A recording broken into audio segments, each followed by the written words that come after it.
le prodige du Coran, le défi, le miracle du Coran. Le Coran est-il miraculeux, est-il prodigieux? Et finalement, est-il en lui-même un miracle? C'est-à-dire que souvent, dans les religions, on te dit, voilà, Moïse, il est venu avec tel miracle, Jésus avec tel autre miracle, etc. Youssouf avec tel autre miracle, etc., etc. Mais le miracle de Mohammed, c'était le Coran lui-même. Et donc, de cela, toute une théorie, toute une rhétorique, est venue finalement alimenter ce débat, le fameux i'jaz coranique, le prodige, le Coran, l'aspect miraculeux, prodigieux du Coran, serait en lui-même la preuve que le Coran vient de Dieu. Alors c'est ce que je vais essayer d'aborder dans une petite série de vidéos, dont voici le premier volet. L'une des premières choses que j'ai apprises en cours, quand je faisais des études de sciences islamiques et qu'on abordait l'étude du Coran, on commençait par nous dire que le Coran, de tous les livres divins, était le seul à avoir un caractère inimitable et défiant. Voici à l'écran un extrait de cours. Le miracle que constitue le Coran est rationnel, conceptuel, prêt à défier tous les univers et le monde, peu importe l'époque, etc., etc. Le Coran serait inimitable, inégalable, prodigieux. Et finalement, le caractère défiant du Coran, le caractère miraculeux, prodigieux du Coran, peut être résumé en trois aspects. Un défi qui serait d'ordre rhétorique, sur le plan de l'éloquence, de la linguistique, etc. Un défi qui serait normatif, les lois d'Allah sont parfaites et merveilleuses et inimitables. Et puis finalement aussi un défi scientifique avec les fameux miracles scientifiques du Coran. Je reviendrai sur chacun de ces trois aspects, mais je voulais commencer par le premier, le défi rhétorique, le fameux miracle linguistique, rhétorique, le miracle d'éloquence que constituerait le Coran. Qu'est-ce qu'on nous dit? On nous dit que les Arabes étaient des maîtres dans l'éloquence et que quand Allah a défié dans plusieurs sourates, a défié les gens de produire une sourate ou quelques sourates similaires, on peut retrouver ça dans sourate Hud, sourate 11, dans sourate Yunus, sourate 10, où on voit qu'il est dit dans le Coran, apportez donc 10 sourates ou même une sourate semblable à celle-ci et appelez à votre aide n'importe qui que vous pourrez en dehors d'Allah, si vous êtes des véridiques. Sous-entendu, vous ne pourrez pas produire une sourate similaire.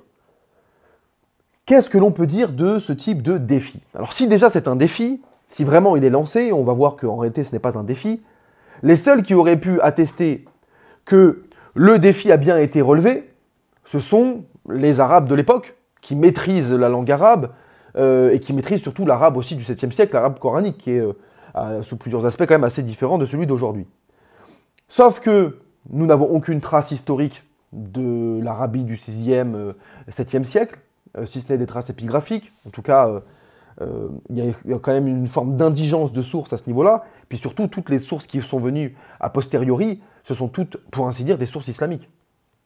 Et donc, évidemment, le patrimoine islamique ne va pas se tirer une balle dans le pied lui-même. Il ne va pas dire, oui, des gens ont réussi à relever le défi et à produire une sourate similaire.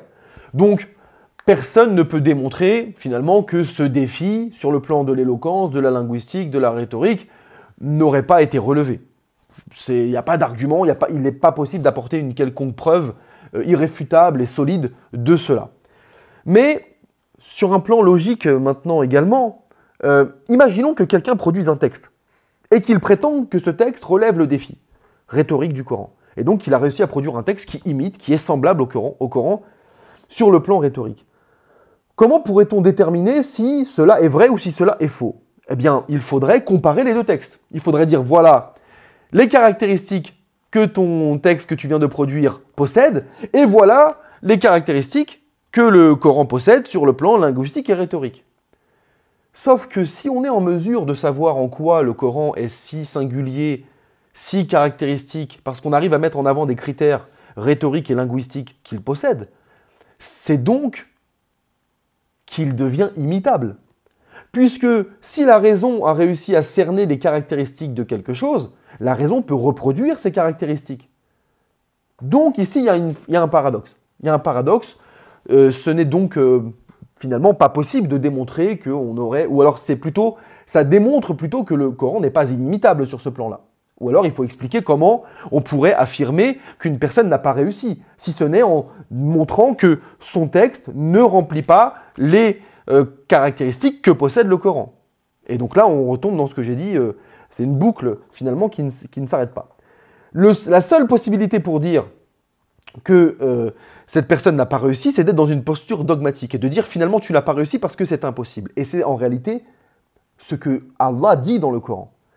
Que dit Allah, Surat Al-Baqarah? Il dit, si vous avez un doute sur ce que nous avons révélé à notre serviteur, tâchez donc de produire une sourate semblable et appelez vos témoins que vous adorez en dehors d'Allah si vous êtes véridique.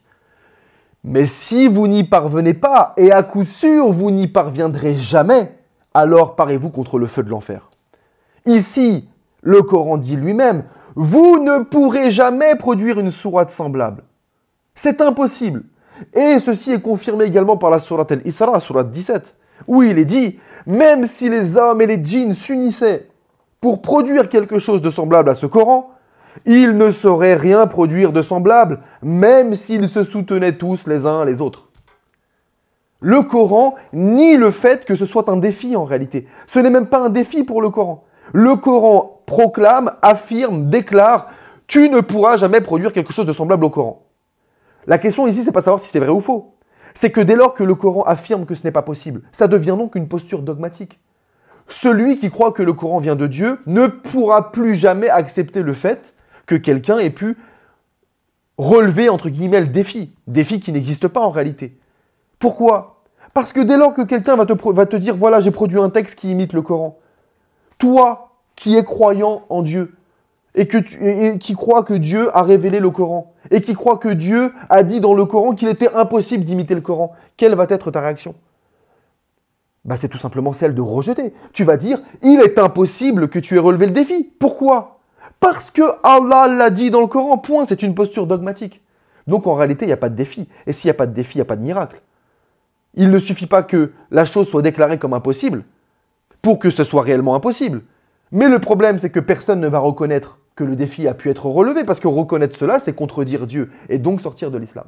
Donc un musulman ne pourra jamais reconnaître que ce défi a été relevé, et si c'est un non-musulman qui le reconnaît, on lui dira, écoute, c'est parce que tu es un non-musulman, c'est parce que tu es un mécréant, que tu es un ennemi de l'islam, que tu acceptes et que tu prétends que le défi a été relevé. Mais ce n'est pas possible. Le défi n'a jamais pu être relevé, puisque Allah a dit dans le Coran qu'il ne pouvait pas être relevé.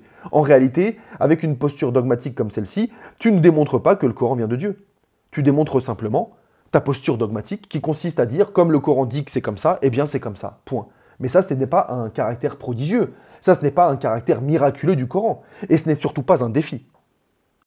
Ceci prouve bien donc qu'il n'y a pas de caractère inimitable et inégalable du Coran sur un plan rhétorique et linguistique. Et d'ailleurs, pour être tout à fait honnête, ce que je dis là, certains savants l'avaient d'ailleurs remarqué bien avant moi, il y a des siècles, notamment dans le courant des Mu'tazilites, et je peux citer par exemple An-Nazm, parmi les Mu'tazilites, qui ont expliqué que selon eux, le défi lancé par le Coran dans les différents versets que je viens de mentionner ne faisait pas référence à un défi linguistique ou rhétorique, ou à un défi sur l'ordonnancement et la composition du Coran, parce que sur ce plan-là, il était possible de produire un texte similaire, voire meilleur.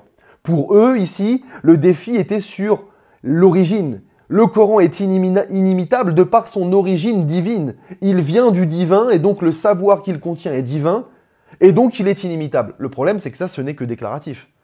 C'est-à-dire que tu déclares que le Coran vient de Dieu, et donc en ce sens, oui, si c'est vrai, il est inimitable, puisqu'il n'y a qu'un seul Dieu alors qu'il y a des milliards d'humains. Sauf que, en disant ça, tu ne l'as pas démontré. Tu n'as fait qu'affirmer que le Coran vient de Dieu sans le démontrer. Donc, ça ne montre pas son caractère prodigieux.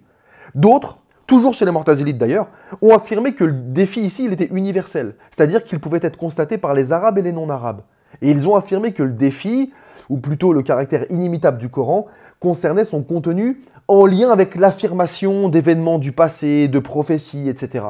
Mais cela n'est pas non plus inimitable. Pourquoi? Parce que l'essentiel des faits dits passés sont soit invérifiables sur le plan historique, soit déjà connus ou du moins rapportés et affirmés par des communautés avant l'islam, comme les juifs, comme les chrétiens, qui eux aussi avaient des traditions, eux aussi avaient des textes qui rapportaient tous ces éléments-là. Autant d'éléments qui permettent de dire que le caractère inimitable du Coran est prodigieux sur le plan rhétorique, est absolument invérifié, et donc cela n'est pas une preuve de son origine divine.